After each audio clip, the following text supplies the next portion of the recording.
សួស្តីបងប្អូនជាទីគោរពរាប់អានថ្ងៃនេះមានវីដេអូមួយតាក់ទងជាមួយនឹងការបាញ់ file ពី iOS ទៅ iOS មានន័យថាពីប្រភេទ Apple ទៅ Apple មិនថាពី iPhone iPad ឬក៏ MacBook បាញ់ឆ្លាស់គ្នាទៅវិញទៅមកតាមប្រភេទ AirDrop ក៏ប៉ុន្តែការបាញ់ទៀតសោះបងប្អូនអាចនឹងមានចន្លោះខ្វះខាតមួយចំនួនដែលបងប្អូនបានអត់ទាន់ដឹងពេលខ្លះយើងថតរូបនៅលើ iPad នេះ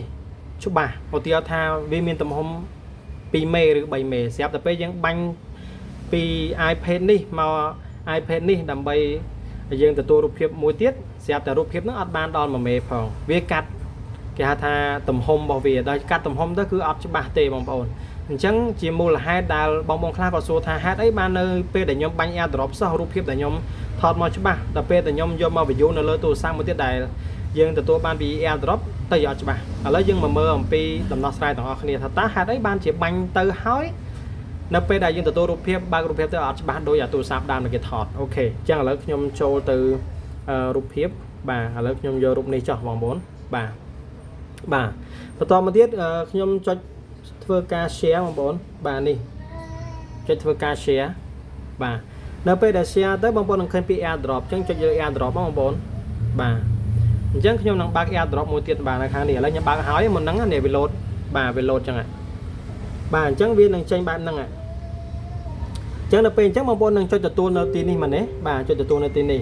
អញ្ចឹងរូបភាពដែលវាឆ្លងពីអាហ្នឹងមកអាហ្នឹងវាអាចនឹងមិនច្បាស់ 100% ដូច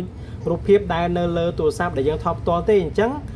ជាដំណោះស្រាយគឺនៅពេលដែលបងប្អូនធ្វើការបាញ់ធ្វើការចុច share អញ្ចឹងមកបាទឥឡូវខ្ញុំយកដូររូបនេះវិញបាទបងប្អូនត្រូវមើលកន្លែងគេដាក់ថា option បងប្អូននេះ option ខាងលើនេះបាទ option នេះបងប្អូនចុចលើ option ហ្នឹងមកបងប្អូនយកពាក្យថា all photo data បាទនៅពេលដែលយក all photo data អញ្ចឹងមានន័យថារូបភាពដែលថតនៅក្នុង iPad នេះមិនគឺយើងផ្ញើចូលក្នុងទូរស័ព្ទហ្នឹងគឺទៅទាំងមូលហ្មងទៅទាំងដុំហ្មងអញ្ចឹងបងប្អូនបាទវាអត់មានកាត់ space ដូចមិញទេ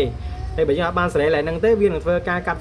អូខេអញ្ចឹងវិធីនេះគឺឲ្យបងប្អូនអាចផ្ញើរូបភាពដែលមានទំហំធំទៅរូបទៅទូរស័ព្ទមួយទៀតឬក៏ប្រភេទ iOS ឬក៏ប្រភេទ Apple device ទទួលបានកម្រិតភាពស្មើគ្នាបាទចុចម្ដងទៀតទៅបាទអញ្ចឹងហើយយើងយកចុចដូចគ្នាមិញទៅបន្ទាប់មកយើងមកទទួលនៅទីនេះគឺជាការស្រេចអញ្ចឹងរូបភាពដែលយើងបាញ់ចេញពី iPad នេះប៉ុណ្ណាគឺចូលទៅ iPad នោះប៉ុណ្ណឹងបាទនេះគឺជារបៀបនៃការបាញ់រូបភាពឬក៏ឯកសារវីដេអូផ្សេងៗចេញពី iDevice មួយទៅ iDevice មួយដើម្បីឲ្យបានកម្រិតភាពស្មើគ្នាអរគុណបងប្អូនអរគ្នាដែលតាមដានទស្សនាវីដេអូពី IT ស្រែនិង All Star Cambodia